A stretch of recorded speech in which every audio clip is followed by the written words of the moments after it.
Hello everyone, আজকে সকাল শুরু হইল চা বানানোর থেকে।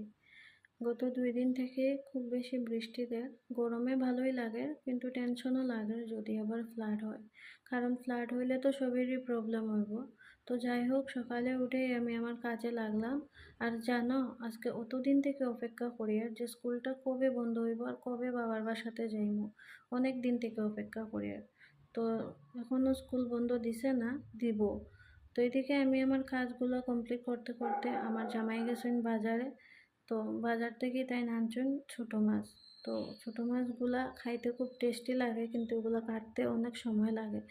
তো আমি ভাবলাম যে দুজনে মিলেই কাটি, নাহলে এগুলো শেষ করা যাইতো না। তো আমরা দুজনে মিলেই মাছ কাটতে লাগলাম। এদিকে আমি মাছ কাটতে কাটতে এদিকে মাছগুলো শেষ হয়েছে। তো আমি স্নান টান করিয়া পূজা দিতে গেলাম। এটা আমার ঠাকুর ঘর, নতুন বানানি হয়েছে, এখনো ভালো করে কমপ্লিট হয়েছে না।